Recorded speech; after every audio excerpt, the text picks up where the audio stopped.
10장 유기할로젠화물에서는 할로젠 원자가 포함된 화학에 대해서 공부를 해보겠습니다. 할로젠 화합물들은 의약품이나 식품 첨가제 등으로 많이 사용되고 있어요. 특히 이번 장에서 배우는 친핵성 치환 반응이라든지 제거 반응 등은 자주 사용되고 있는 반응들이니까 잘 확인해 두시기 바랍니다.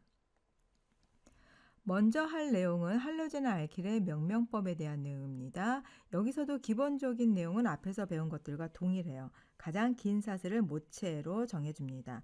그리고 모체 사슬에는 이중결합이나 삼중결합이 있다면 이 모체 사슬 안에 이것들을 포함해야 돼요.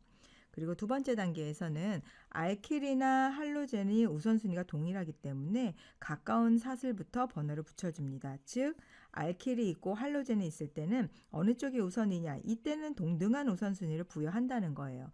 그렇다면은 알켄이나 할로젠이나 관계없이 첫 번째 치환기가 낮은 번호가 부여되도록 모체 사슬에 번호를 붙입니다.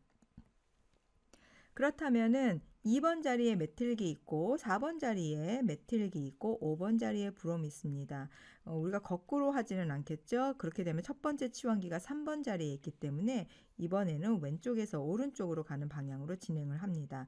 그러면 메틸기가 두 개가 있습니다. 다이메틸 되겠죠. 브롬이 5번 자리에 있습니다. 자, 알파벳 순서대로 명명을 할 것이기 때문에 5브로모 2번, 4번 다이메틸 헵테인 전부 7개죠. 헵테인이다 라고 명명을 해주는데 지금 오른쪽에 있는 것 같은 경우에는 두 번째 자리에서 만난 게 브로민이에요. 그래서 2브로모 그 다음에 4번, 5번 자리에 메틸 있습니다. 4, 5 다이메틸 헵테인이다 라고 명명을 해줍니다. 결국은 어느 쪽이나 상관없이 앞에 나와 있는 것, 그리고 명명을 할 때는 이제 알파벳 순서대로 명명하는 것, 앞에서 했던 부분과 동일하겠죠. 만약에 할로젠이 있었는데 이 할로젠이 서로 다른 할로젠이 있었다. 그러면 각각 번호를 붙이고 이름을 쓸 때는 알파벳 순서대로 써주면 됩니다. 자, 그래서 하나 이상의 할로젠이 존재하게 된다라고 하면은 각 번호를 매겨주세요. 그리고 이름을 작성할 때는 알파벳 순서대로 명명을 해주면 됩니다. 그렇게 해서 지금 브롬에 해당되는 부분과 CL에 해당되는 부분이 할로젠이 있죠. 그 다음에 알킬기, 메틸이 있습니다.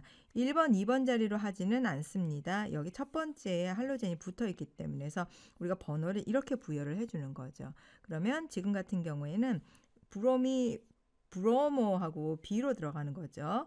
그 다음에 클로로 C로 들어가는 거죠. 그래서 이제 브롬에 해당되는 부분을 먼저 명명을 해준다. 알파벳 순서입니다. 그러다 보니까 일단 브롬은 알파벳 순서도 우선이지만 여기서 번호에서도 우선순위네요. 1브로모, 3클로로, 4메틸 헵테인이라고 명명을 해줍니다. 3단계에서 모체 사슬이 2단계에서 어느 한쪽 끝에서부터 적절하게 번호를 매길 수 있는 경우에는 알파벳 우선순위로 해주세요. 그리고 가까운 쪽에 번호를 붙여주세요. 라고 했습니다. 자, 이 얘기는 이쪽으로 번호를 붙인다고 할 때 1번, 2번이죠. 이렇게 번호를 붙인다고 하면 1번, 2번. 일단 번호로 보면은 동일한 자리가 있고요. 그 다음에 치환기에 해당이 되는 부분도 알킬기와 그다음에 할로젠이 동일합니다. 우선순위. 그러면 우선순위도 동일하고요. 번호도 동일해요. 이 경우에는 알파벳 우선순위로 합니다. 그래서 이렇게 번호가 오른쪽에서 왼쪽으로 진행이 되는 거예요. 그러니까 1번, 2번이 된 거죠. 그럼 이것 같은 경우에는 우리가 명명을 하는데 2번 자리에 브로모가 있습니다. 이렇게 되는 거죠. 그 다음에 메틸기 어디 있습니까? 5번 자리에 있네요. 그럼 5번에 메틸.